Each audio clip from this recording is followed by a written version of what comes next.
네, 문장의 소리 2부 엔잡러의 수다입니다. 본업인 글쓰기 외에 또 다른 직업을 갖고 있는 엔잡러 작가들을 모시고 다채로운 직업 이야기, 일의 기쁨과 슬픔에 대해 이야기 나눠보려 합니다. 오늘은 김쿠만 작가님께서 자리를 함께 해주셨습니다. 어서 오세요. 아우, 반갑습니다. 네. 네, 김쿠만 작가님에 대해서 소개를 해드릴게요. 네. 2020년 웹진 던전의 단편소설 도무지 대머리 독수리와는 대화를 나눌 수 없습니다 를 발표하면서 작품 활동을 시작하셨습니다. 소설집으로는 레트로 마니아가 있습니다. 한국과학문학상 가작, 쿨투라 신인상을 수상하셨습니다. 네, 작가님 요즘 어떻게 지내고 계세요? 저는 4월 내내 이게 저희 회사 다니는 특성상 저희도 네. 약간 마감이라는 게 있어가지고 네. 딱 마침 그 마감이 딱 지난주까지여서 4월 내내 야근만 하다가 네. 그렇게 뭐 밤낮 없이 지내다가 지금 딱 이렇게 황금 휴일을 맞이해서 네. 이번 주는 좀 편히 쉬려고 네. 그러는 폼을 잡고 있습니다. 네. 쉬는 기간이라고 하십니다. 네, 이 쉬는 기간이긴 한데 저희 네. 문장의 소리에 엔잡러 스타에 처음 섭외 연락 받으셨을 때 네. 어떠셨어요? 문장의 소리 혹시 청취해 본 적 있으신가요? 가끔 그 관심 있는 작가분들이라든지 저랑 약간 좀 그나마 좀 친분이 있다고 하시는 분들이 등장하시는 편을 찾아서 들어봤거든요. 최근에 들었던 건 그 윤치규 작가님 이거 동일한 특집 엔잡러 수다 그걸 들었고요. 네. 그 외에는 저번에 그 서윤빈 작가, 성순아 작가, 정보로 작가 그 네, 편도 네. 들었고 네. 뭐 우다영 작가라든지 뭐 양한다 시인 그런 편도 좀 들었었습니다. 네. 아무래도 SF 특집인 적이 있었어가지고 그쵸. 네, 네. 좀 연결이 되시는 부분이었을 것 같은데 네. 저희 질문 김쿠만 작가님의 이름에 대해서 질문을 하고 싶은데 네네.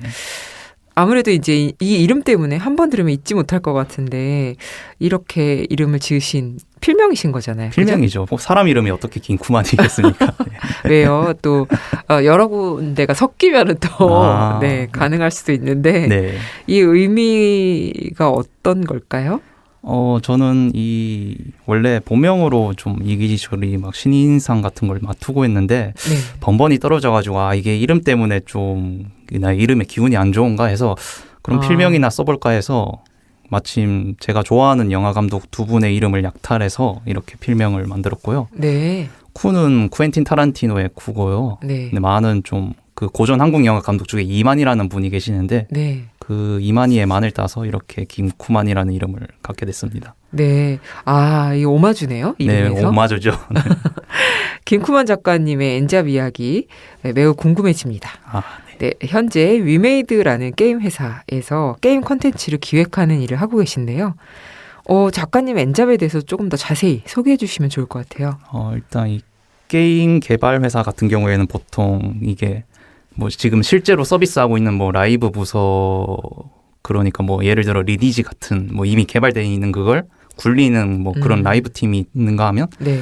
반면에 아직 그 개발팀이라고 아직 나오지 않은 게임을 지금 개발하는 단계에 있는 그런 팀도 이렇게 딱 양분되어 있는데 네. 이 개발팀에 들어가면 또 세 가지로 분류되는데 기획이랑 아트랑 또 네. 프로그램 팀 이렇게 크게 세 가지로 분류되고요. 저는 네. 그중에 기획 중에 또 서분류로 더 들어가 있는 컨텐츠 기획이라는 걸 하고 있는데 이 컨텐츠 기획이라는 건 말 그대로 이 게임 유저들이 흥미를 끌 수 있을 만한 컨텐츠를 기획하는 그런 팀입니다. 뭐 풀어 써서 그렇게 하면. 네. 그래서 이 컨텐츠의 예를 들자면 일단 제일 눈에 확 띄는 게 뭐 아무래도 스토리겠죠. 시나리오적이나 네. 뭐 게임 뭐 어떤 캐릭터의 스토리 네. 그런 것도 포함되어 있고 그 다음에 다른 컨텐츠 기획 쪽으로는 좀 이 사람들끼리 뭔가 함께 어울려서 뭔가를 함께 뭐 도모한다는 뭐 예를 들어 뭐 성 하나를 함께 공격하는 공선전이라든지 아니면 뭐 집채만한 몬스터를 함께 잡는 뭐 그런 걸 기획한다든지 아무튼 이런 걸 전반적으로 컨텐츠 기획이라고 합니다. 네.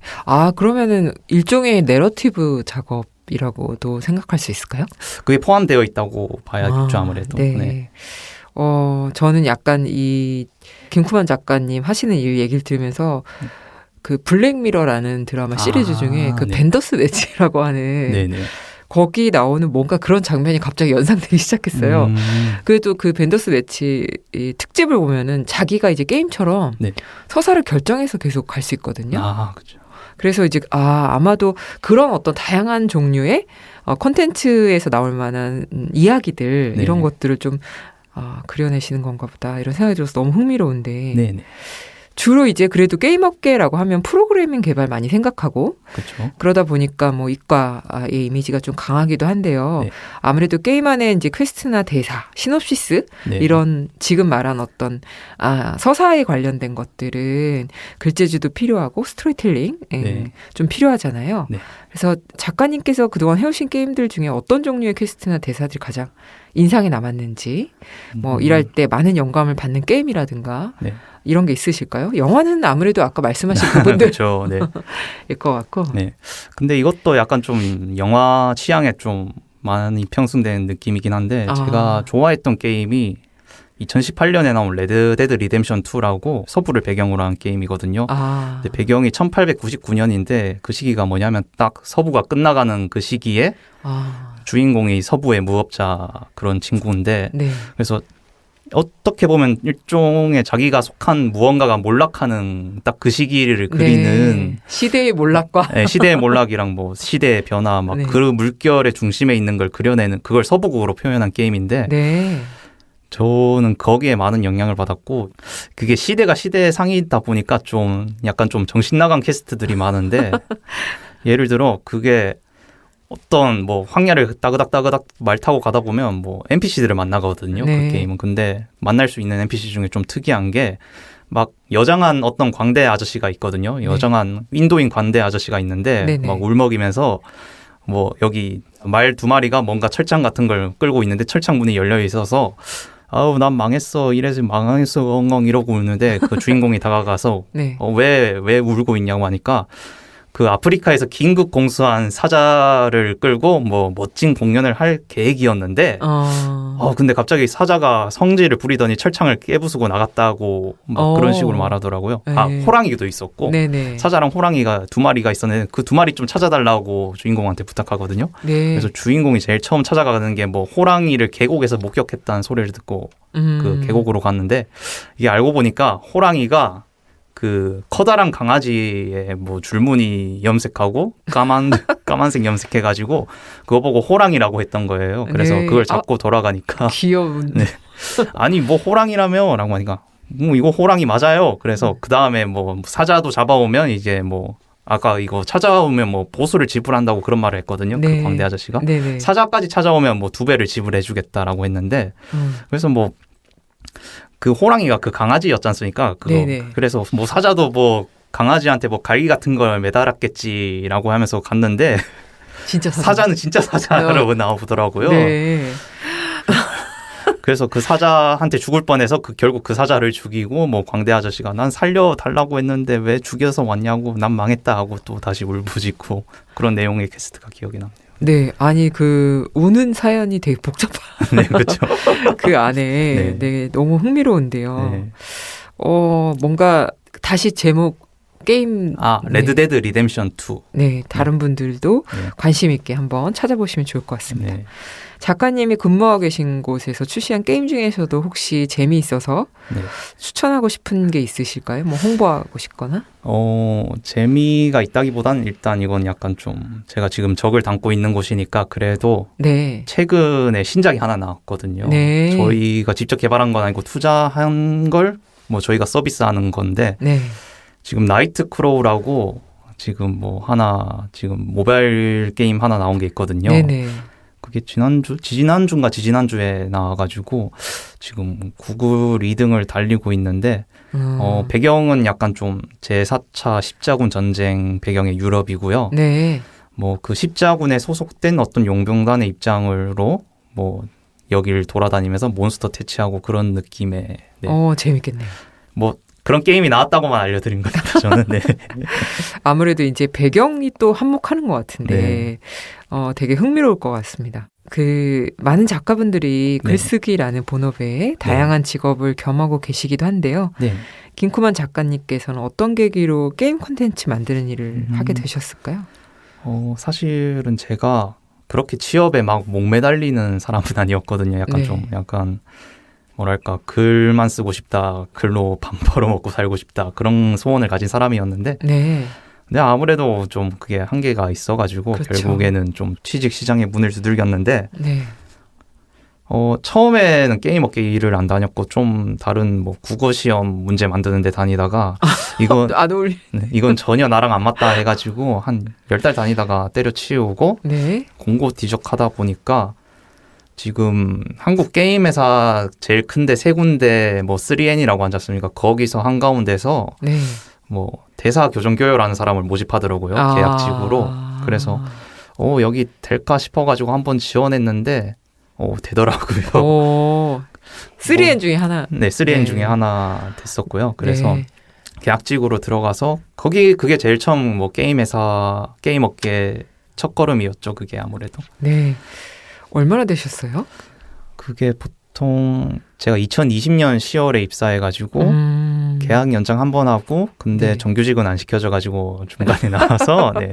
한 11개월 정도 다녔습니다. 2021년 9월에 나왔는데 그래서 네. 또 4달 동안 또 글이나 쓰면서 유유자적 지내다가 또 같은 회사에서 뭐 채용 공고 냈는데 이번엔 좀 웃긴 게 게임 쪽은 아니었고 네. 인공지능 연구 쪽이었거든요. 오. 인공지능 연구 쪽이었는데 가서 뭘 했냐면 네. 그 음성 합성이라고 조금 뭐 인간의 성대를 약간 구현해내는 느낌의 그런 느낌의 프로젝트였는데 요즘 뭐 TTS라든지 아니면 그 어떤 가수 모창하는 느낌의 뭐 실제로 그 노래를 안 불렀지만 그 가수가 그 노래를 부르는 느낌의 그런 것들이라든지 아니면 뭐 성우 느낌으로 어떤 캐릭터를 연기할 수 있는 뭐 어떤 가상의 목소리를 창조한다는 그런 느낌의 프로젝트였거든요. 네네. 거기서 제가 주로 대본 이게 아무래도 데이터를 수집해야 그런 가상의 목소리를 만들 수 있으니까 네네. 그 데이터 수집에 필요한 대본을 작성하는 일을 거기서도 한 6개월 정도 했었고요. 네. 6개월 다니다가 또 계약 연장은 안 돼가지고 또 나와서 또 유유자적 있으려고 했는데 이번에는 지금 다니는 회사에서 인턴을 모집한다고 하더라고요. 컨텐츠 기획 쪽 인턴을 모집한다고 해가지고 네. 제가 좀 나이가 좀 인턴할 나이는 아니어서 아무래도 안 되겠지 하면서 했는데 뭘 보고 좋게 보셨는지 모르겠지만 좋게 네. 보셔가지고 뽑혀서 인턴을 하게 됐고 또 인턴하면서 평가가 좋아서 정규직으로 전환하게 됐습니다. 올 1월에. 네. 오, 박수 쳐드려야 될 것 같아요. 너무 너무 좀 약간 험난한 서사를 거쳐서 결국 그렇죠. 정규직이 되셨으니까 게임 업계도 인턴에 무슨 그렇게 나이를 좀 따지나요? 다른 업계보다 많이 안 따지는 편인 것 같습니다. 그렇죠. 그런 것 같아요. 그게 아무래도 어느 정도 선이라는 게 있는 것 같기도 하고요. 그럴 수 제가 인턴 됐을 때 한국 나이로 32이었습니다. 그 정도면 되게 많이 열려 있는 것 같네요. 네. 네. 김쿠만 작가님의 소설 중에서 옛날 옛적 판교에서는 이 소설도 지난해 한국과학문학상 가작 수상작이기도 한데요. 제목에서도 알 수 있듯이 판교가 배경인 소설이고 작가님이 아무래도 판교에서 직장생활 하셔가지고 그런지 판교라는 지역적 특성, 또 게임 회사에 대한 디테일 이런 것들이 매우 잘 드러났던 것 같습니다. 게임 개발이나 창작 AI 아무도 하지 않는 망한 게임 판교의 빈티지 바이런 설정들이 소설 속에서 함께 어우러지다가 마지막에는 충격적인 결말로 가는데 이 소설 어떻게 탄생했을까요? 그 소설을 딱 쓰게 된 시점이 아까 제가 말씀드린 제가 제일 처음 그 게임 업계에 들어갔을 때 그 회사에서 일을 다니면서 쓰다가 그 쓰는 도중에 계약이 끝나서 잠깐 좀 머리 식히면서 이걸로 신춘문예나 투고해봐야겠다 하면서 썼는데 막상 써보니까 여러모로 신춘문예 스타일은 아니어가지고 이거 낼 만한 데 없을까 하다가 딱 그때 공고 제 눈에 들어왔던 게 제5회 한국과학문학상이어서 거기다 믿져야 본전이지 하면서 거기다 투고했던 게 됐었습니다. 그래서 그 쓰는 시점은 게임에서 다닐 때 썼었습니다.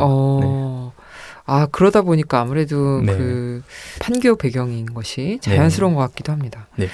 이번에 그 첫 소설 표제작인 레트로마니아, 이제 이런 소설도 옛날 옛적 판교에서는과 정서가 좀 비슷한 것 같은데 이 소설에서 보면 아무도 찾지 않는 레트로 게임에 몰두하는 사람들이 등장을 하고요. 또 수많은 레트로 게임의 목록을 훑어보면 작가님의 게임 내고 짐작해 볼 수 있는데요.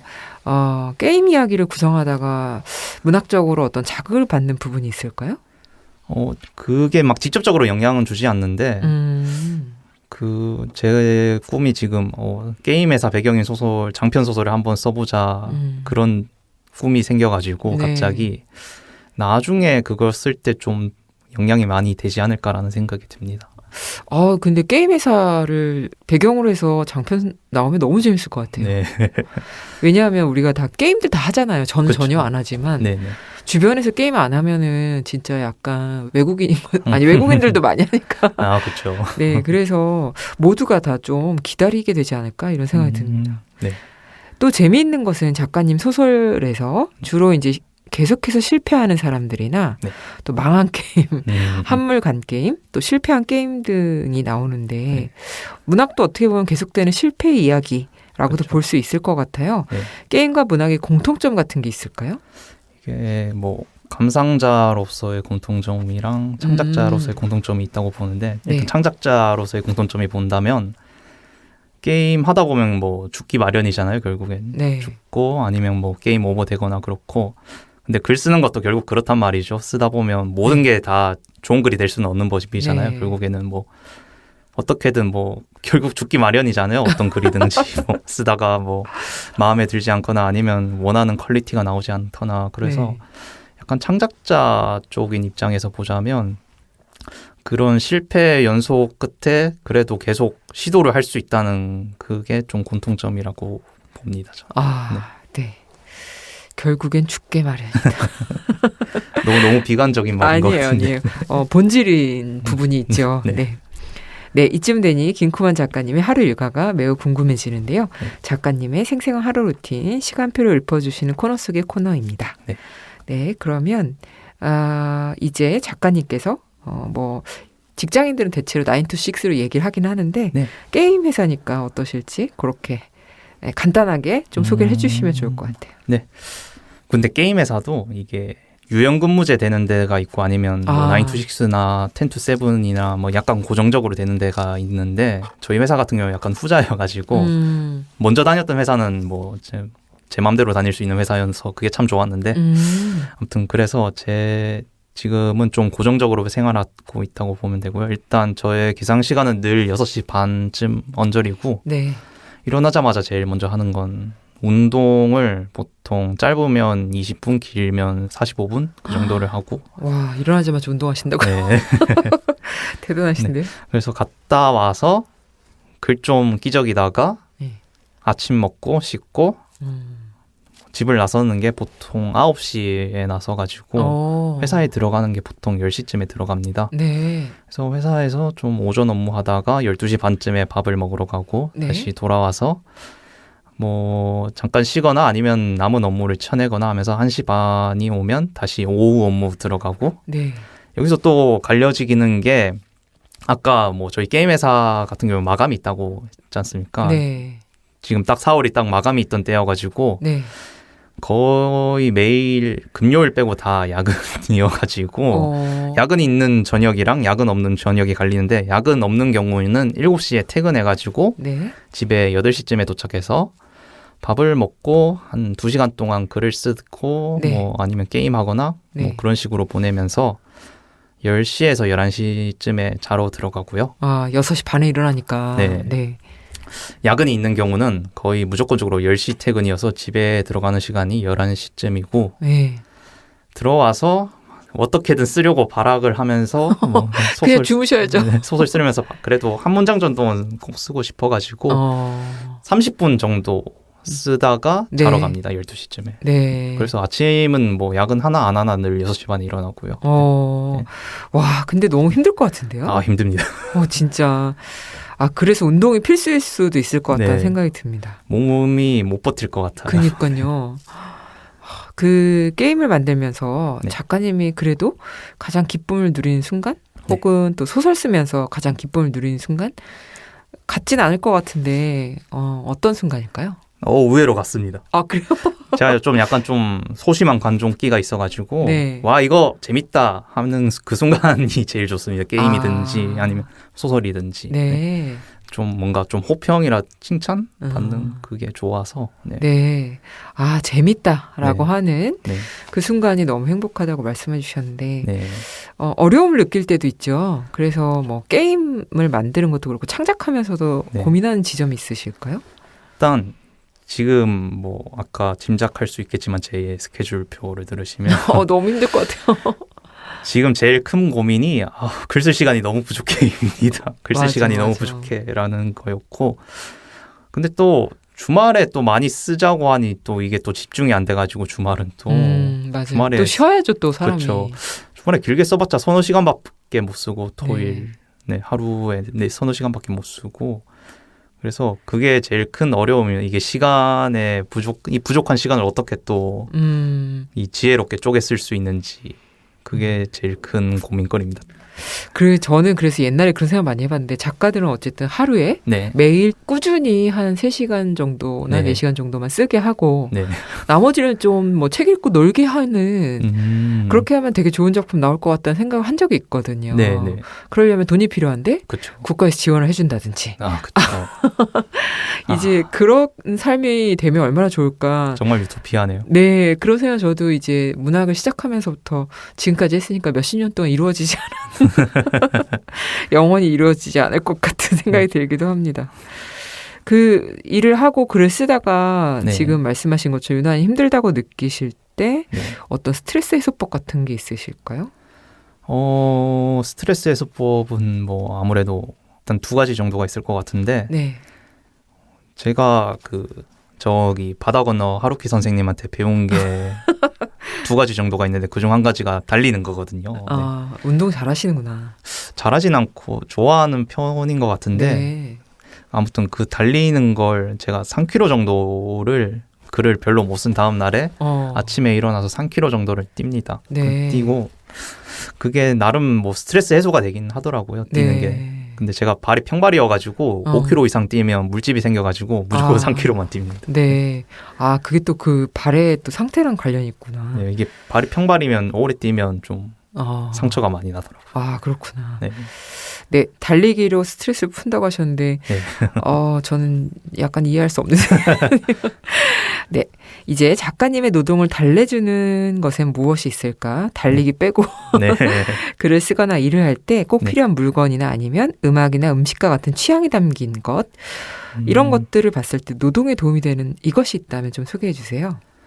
노동 그 순간에 도움이 안 되고 그러니까 뭐 노동이라든지 아니면 창작이라든지 그걸 끝마친 후에 도움이 네. 되는 게 딱 한 가지 있죠. 맥주 한 잔. 예.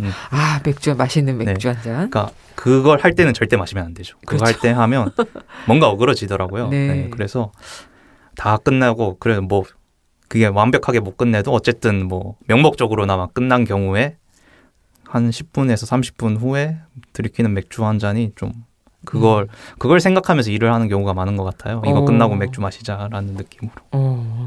네, 굉장히 사실 공감이 되는 네. 그런 부분인 것 같습니다. 네, 이번에는 워크라이팅 밸런스, 일과 글쓰기의 균형을 여쭙고 싶은데요. 네. 근데 아까 되게 조금 말씀해 주셔가지고 그렇죠. 시간이 너무 없으셔서 그렇죠. 워크라이팅 밸런스. 어떻게 맞추시나요? 진짜 이게 아무래도 그 직장에 있는 동안에는 글을 생각할 겨를이 없는 것 같아요. 맞아, 이게 맞아.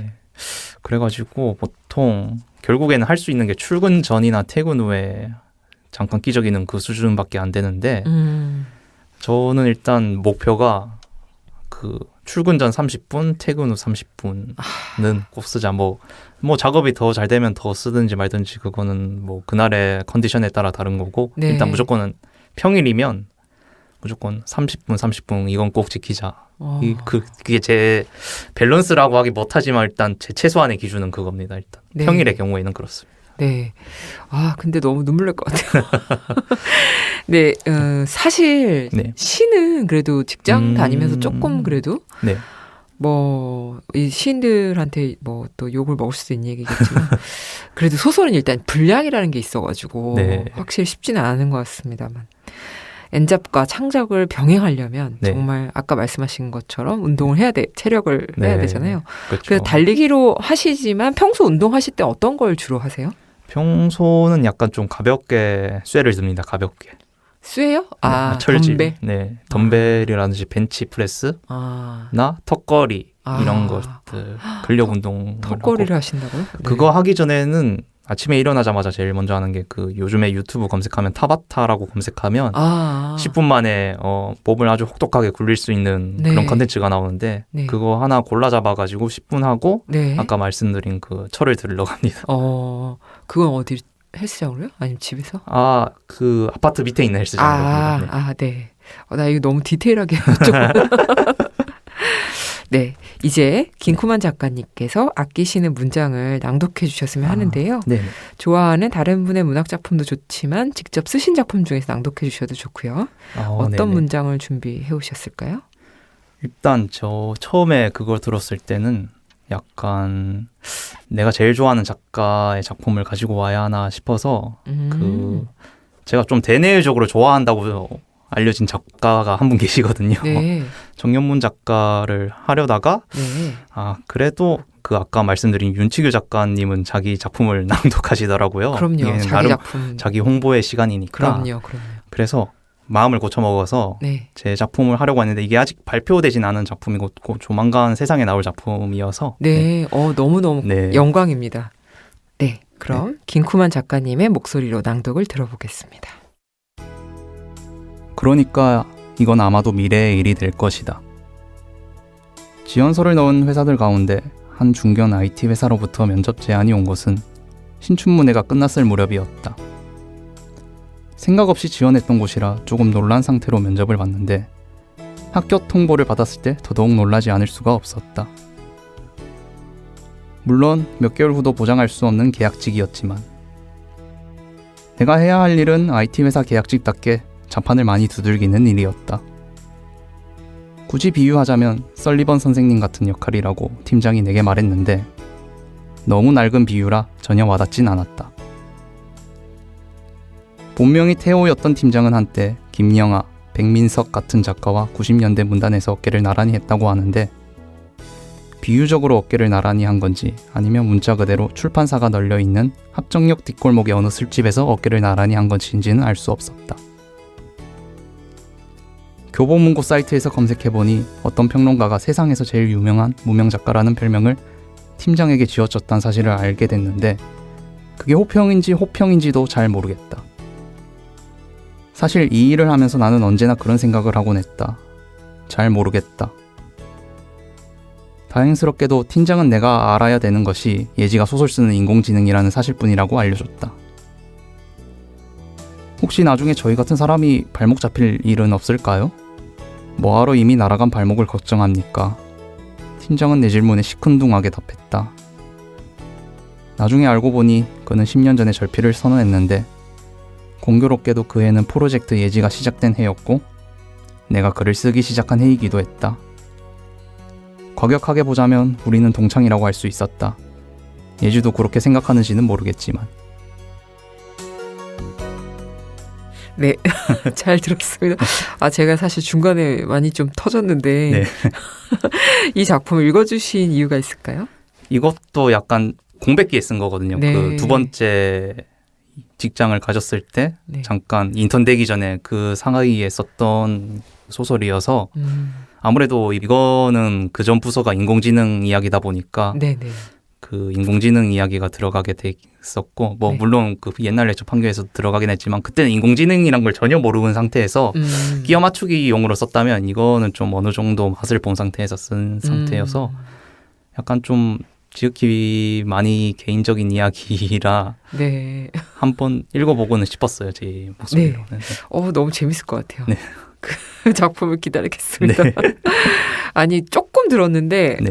그 센스 있게 받아치는 어떤 그런 부분들이 너무 흥미로웠습니다. 그 김쿠만 작가님이 소설 쓰는데 영향을 준 예술가들이 있을까요? 많죠. 일단 그 동종업계로 따지자면 아까 말씀드린 정영문 작가라든지 네. 아니면 제가 좀 고비 때마다 그 뭐지 신간을 발표하시는 작가분이 계시는데 네. 그 우다영 작가도 많은 도움을 받았습니다. 작품으로. 네. 뭔가 좀 약간 좀 때려치고 싶다라는 생각이 들 때마다 네. 귀신같이 신간이 나와가지고 그거 볼 때마다 묘하게 자극을 받아서 좀 글 쓸 동력을 많이 얻었던 것 같고요. 네. 그 동종업계 떠나자면 일단 뭐 제 필명에 들어간 그 두 분은 당연히 뭐 영향 안 받았다고 하면 좀 네. 그렇고 또 다른 그 영화 감독 중에 웨스 앤더슨이라는 분한테도 많이 영감을 받았습니다. 네. 그래서 처음에 저 필명 고민할 때 쿠 다음에 들어갈 감독을 누구로 할지 많이 고민했었는데 근데 만약에 쿠 외 하면 이상했을 것 같은데요. 그렇죠. 쿠에는 좀 그래서 좀 쿠에가 아니라 쿠엔으로 했을 거예요. 아마도 웨스 앤더슨이 골라졌으면. 근데 아무래도 쿠만이 좀 더 좀 어감이 좀 더 그나마 맞아요. 괜찮은 것 같아서 네. 네, 그쪽으로 가게 됐습니다. 그 쿠만이 훨씬 더 좀 정확하게 찝어주는 느낌이 있어가지고. 네, 그렇죠. 네. 이 김쿠만 작가님이 이 이야기 하시다 보니까 네. 최근에 인상 깊게 감상한 작품이나 아니면 영화 뭐 전시 혹은 책도 좋고요, 공연도 네. 좋고 좀 소개해 주시면 좋을 것 같아요.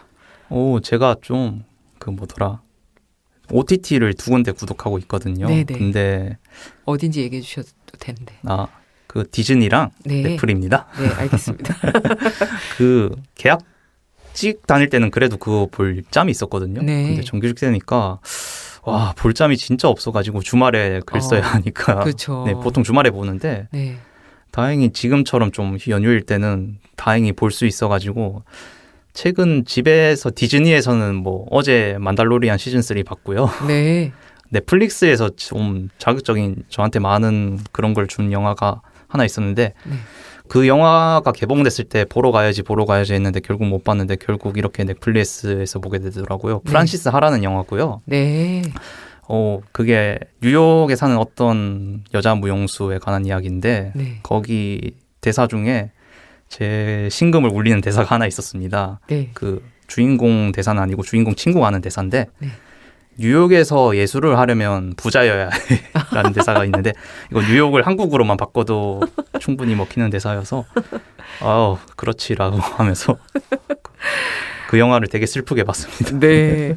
저도 매우 좋아하는 영화인데 네. 김쿠만 작가님이 좋아하신다 그러니까 뭔가 네. 약간 좀 새롭다는 느낌이 드네요. 네. 네.